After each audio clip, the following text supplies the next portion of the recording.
Tengan la bondad de sentarse, hermanos.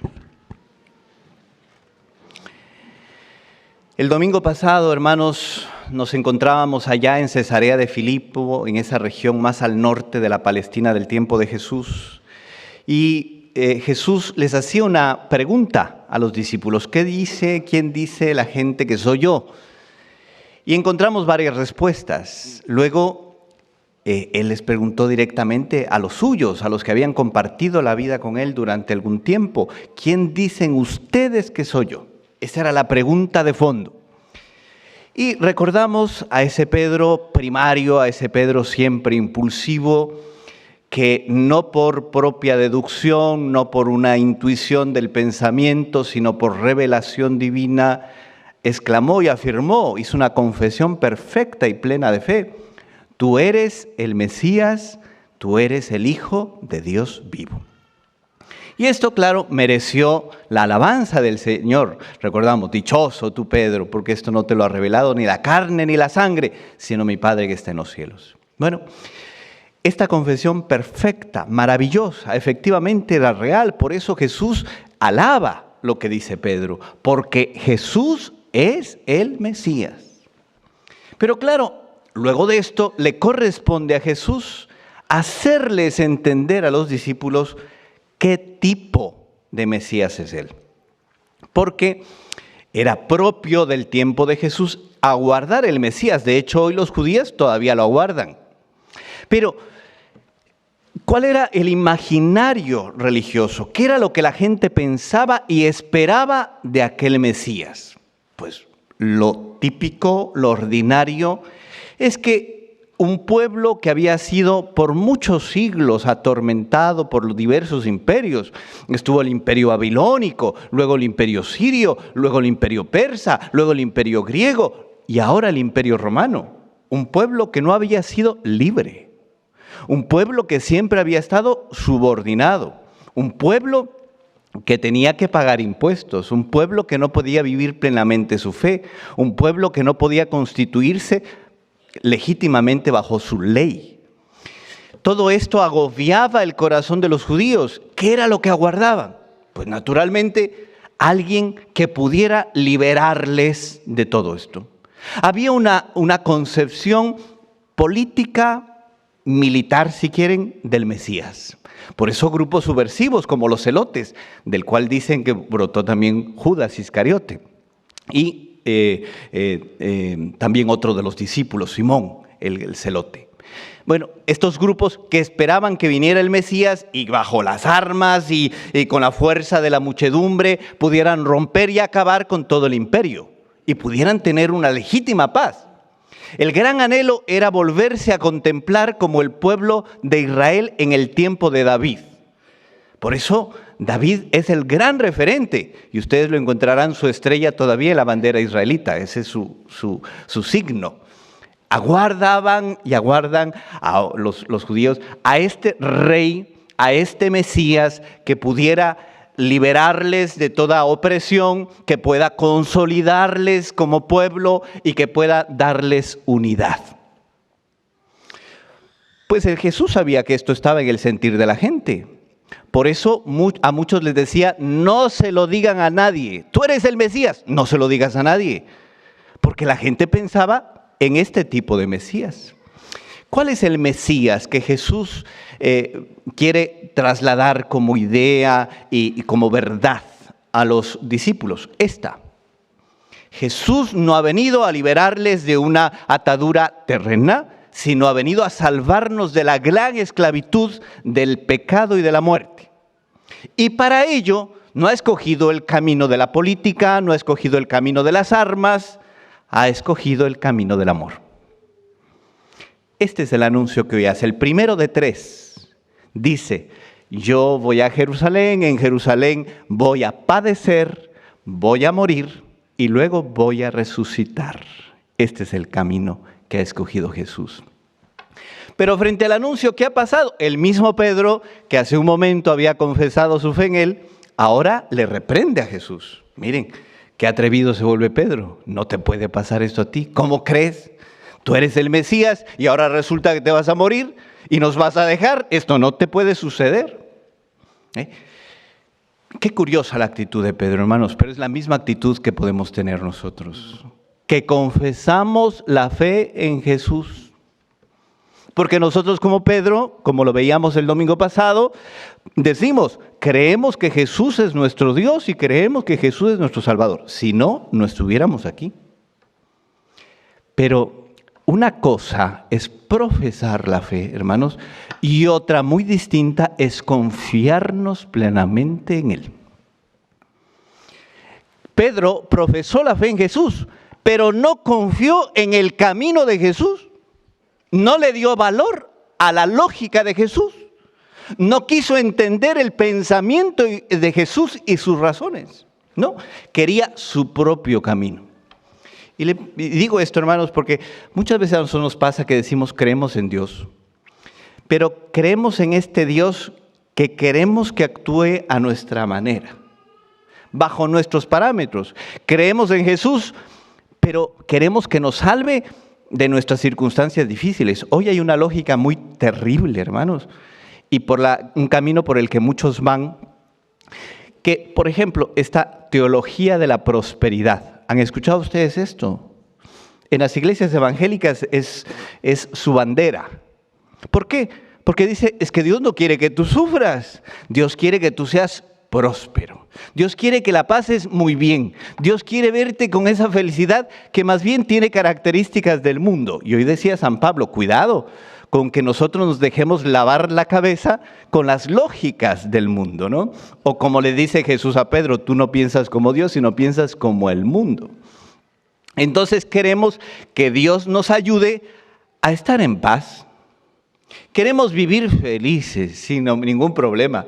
Queremos estar siempre saludables, que no hay una enfermedad que nos atormente. Queremos tener dinero para tener las cosas que necesitamos y tener un buen futuro y dejarles un buen futuro a los hijos.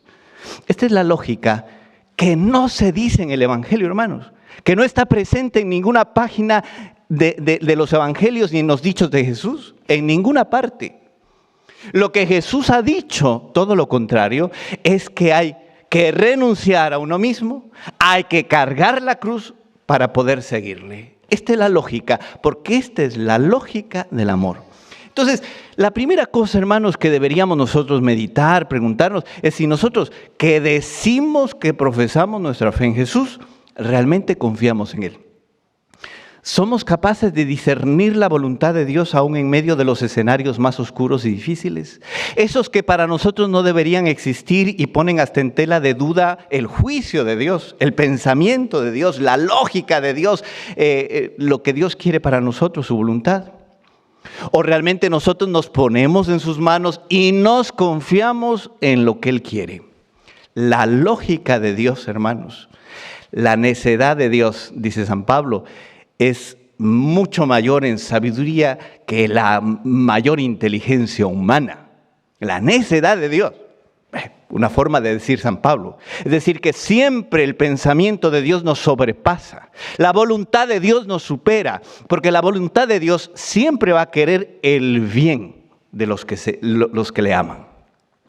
Y entonces le dice a Pedro, oye, Pedro, ponte detrás de mí. Aquí la traducción litúrgica que hemos escuchado es apártate de mí. Pero no le dice que se vaya. Le dice que se ponga detrás, que vuelva a tener la actitud del discípulo. Oye, pero es como hoy pasa que a veces los hijos quieren decirle a los papás cómo tienen que ser educados. Nos pasa hoy muy frecuentemente a ustedes. Yo por eso, gracias a Dios, no me casé. Pero ahora los guambras, que son los que deben ir aprendiendo, le dicen, guambras es un término que utilizamos en Ecuador para decir muchachos, los niños. Le dicen al papá cómo tienen que hacerse las cosas. Imagínense, es lo mismo que el discípulo diciéndole al maestro, enseñándole al maestro. Esto es una osadía, hermanos. Esto es un atrevimiento. Pedro es un atrevido, como a veces nosotros lo somos. Tenemos que reconocer que Jesús es el maestro, que Él es el que marca el camino, que nosotros nos ponemos tras sus pasos y seguimos sus huellas, y no al revés. O sea, que tenemos que volver a pensar si estamos queriendo ponernos delante de Jesús y no en el lugar indicado y correcto, que es detrás de Él, como auténticos discípulos.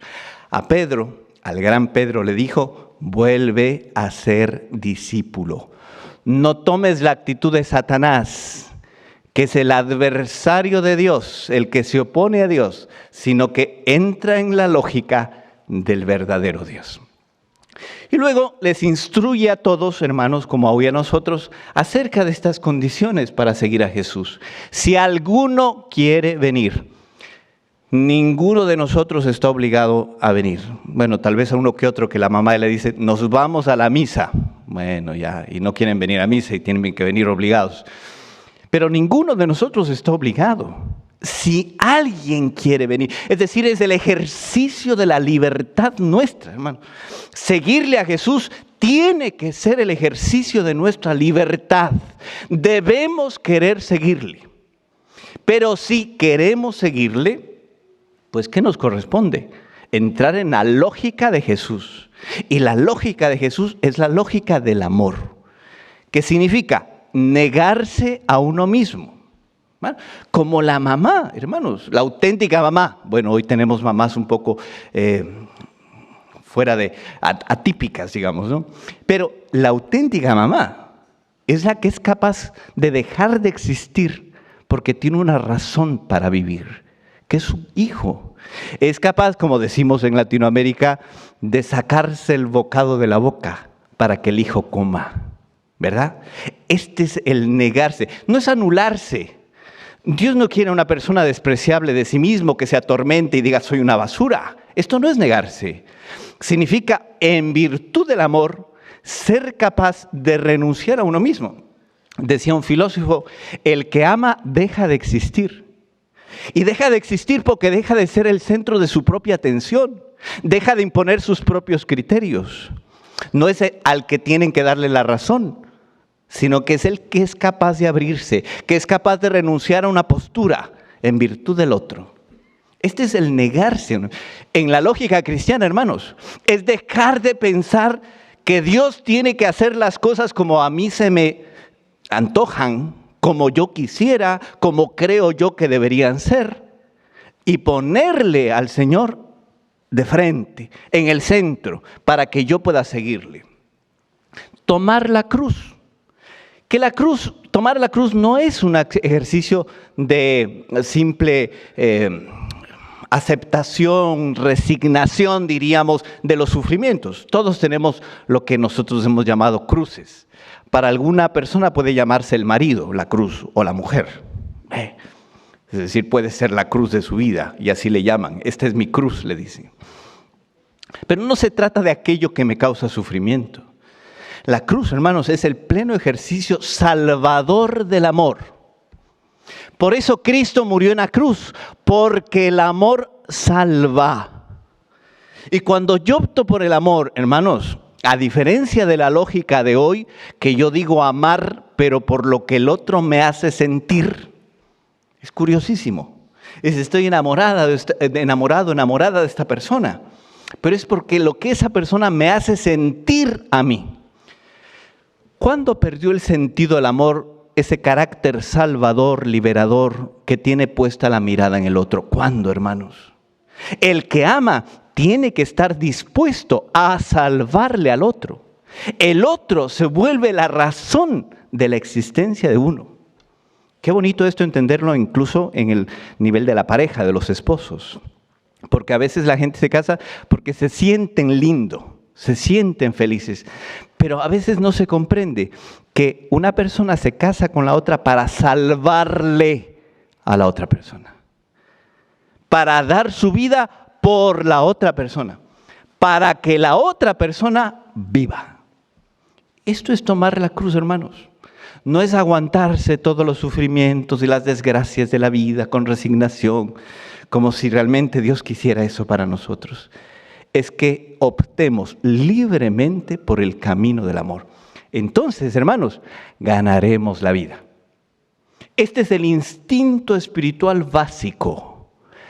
Todos nosotros queremos la vida, no solamente la vida terrena como un instinto natural, sino también como un instinto espiritual.